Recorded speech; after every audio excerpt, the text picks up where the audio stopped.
Hey everyone, it's Charles, your Friday guy with FtMKickStart. Sorry about not posting last week. I actually, for like a whole week, I tried to write a video on being outed, and I just didn't really have much to say. It doesn't happen much anymore, and anything I thought of was kind of like triggering, and just didn't really feel comfortable talking about it. But this week, the topic dysphoria is really relevant because I've probably had one of the worst weeks I've ever had with dysphoria. This video could be a little triggering, so just letting you know now. So if you're not feeling too great, maybe stop watching or, kind of take it a little bit at a time to make sure it doesn't upset you. Don't want to, I hope no one ever feels like I did this past week. But yeah, so let's begin. So dysphoria. I've had chest surgery, so I don't have, chest dysphoria, so this video will be about lower dysphoria. This past week, I don't even know, it was like the worst week of my life. I was so upset over lower stuff. And, I was pretty down and out, just feeling like, oh man, this will never be what I want, in terms of my anatomy. I just felt so bad about what I had. It was a dark time, I have self-injured a lot in the past, have a history of it. Haven't done that much at all since I've transitioned, but I did that this week, and I don't know. Can't go shirtless on the beach for a while, but, it's a release, it helps, but it's not a healthy one. And, I've tried things like going out and skateboarding, but really anything other than getting out of a bed, has been so tough. But I will say, I don't know why it came on so strongly, and I've been trying to figure it out. And, I called a counselor. Reaching out is one of the hardest things to do, but I did it and just kind of told her what was going on and the severe dysphoria. I've been off tea. I had been off tea maybe a month or two, probably about 2 months, and I was feeling kind of crampy, kind of weird on Saturday, Sunday, and I started that thing that everyone hates, and I think that really led to it. And she was saying with hormonal changes that severe, back to the counselor, like my body was just basically psychological warfare. And she said if you could just hold on a few more days, you'll realize that maybe a lot of this dysphoria and just self kind of hate and just hate for that part of my body will kind of start to subside. And she's right. Also just reaching out. I reached out to a friend of 12 years, and it was very hard. I gotta say, it was like the roughest thing to just tell her how I felt and how shitty I felt.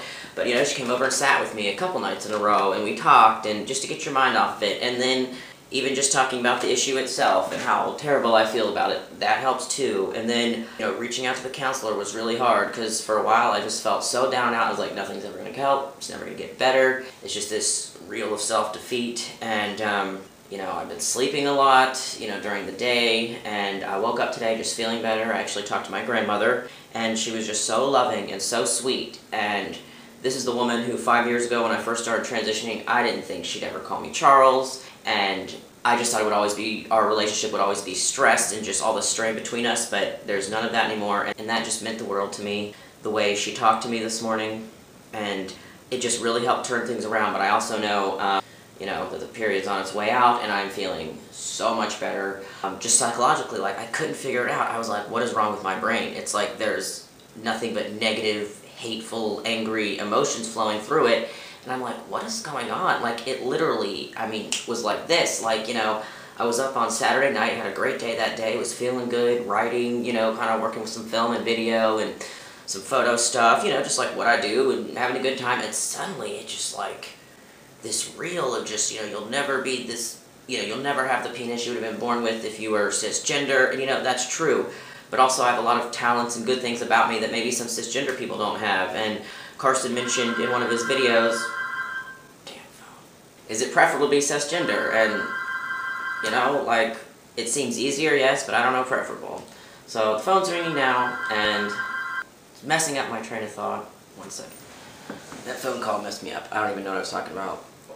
When you're feeling this shitty, it's hard to say, oh, stop thinking about it, because you can't, because sometimes I would try to think about something else, try to read a book, try to go out and skate, and it just comes back to that, like you're so far away from lower surgery. It's so easy for cisgender people just to go take a piss or have sex and, and not have to explain these things. But, it's like you can't concentrate too much on that, and I hate that because it makes me mad, because I'm like, well, they don't have to think about it. But there's a lot of things about us that they will never know. They'll never be able to truly empathize with someone of the opposite gender because they have never had to experience life that way, and we're strong people. You know, trans people, we are strong, I realized. You know, some cisgender friends, you know, when they freak out over the smallest things, and I'm like, and they really bring themselves so much grief over just little things, and going through transition, it's such a major deal that it's like, you learn not to sweat the small stuff, and you know, well, at least for me, I've learned to see things on a scale, like, well, that's not such a big deal, like, when you got this to deal with, it kind of, not necessarily pales in comparison, and not saying people don't have plenty of their own problems, but,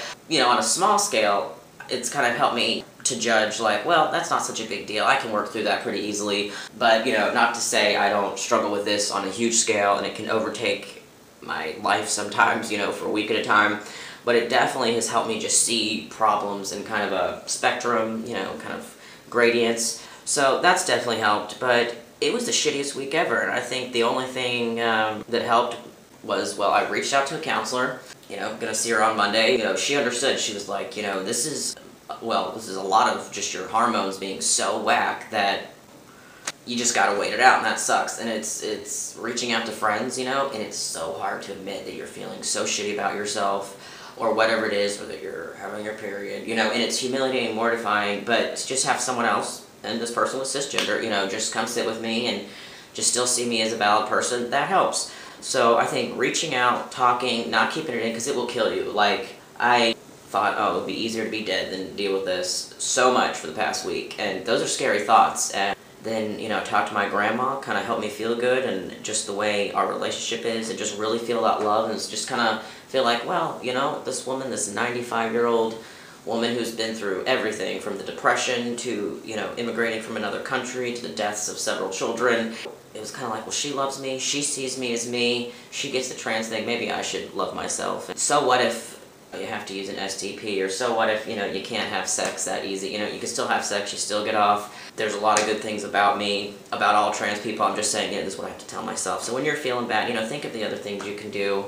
And someone left a comment saying, you know, being transgender is a compromise. It's not ideal. It's not what you would have been if you were born biologically, whatever sex you desire. And they're right, and accepting that is the hardest thing to do, but it's what you have to do to be happy. So I hope that helped. If I couldn't have made this video a few days ago because I was so down and out, and I wouldn't have been even able to process this, but that's all I've been trying to do is process why I'm feeling so terribly. And I'm 90% sure, like 90% of it has to do with just the hormones being so off, and you know, that thing happening that every trans man hates. But you just have to see the good. And yeah, you know, I could get angry like right now, just feel like, oh man, every other guy doesn't know how hard it is, and doesn't have to wear a packer and whatever, you know, doesn't have to disclose when he wants to have sex, but, you know, they might have other things, and they might not be the best lovers, or who knows, you know, like, just because you're cisgender doesn't mean you're getting any, or doesn't mean you're, I don't know, a better person than a transgender person, you know, so, I don't know. Sorry if this is all over the place. I didn't really write anything out, I'm just kind of talking, and then I get kind of, you know, I start talking fast and stuff, but I hope you all are well.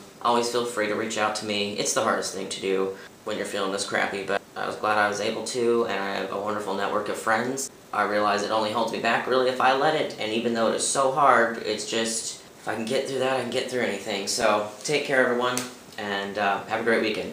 Peace.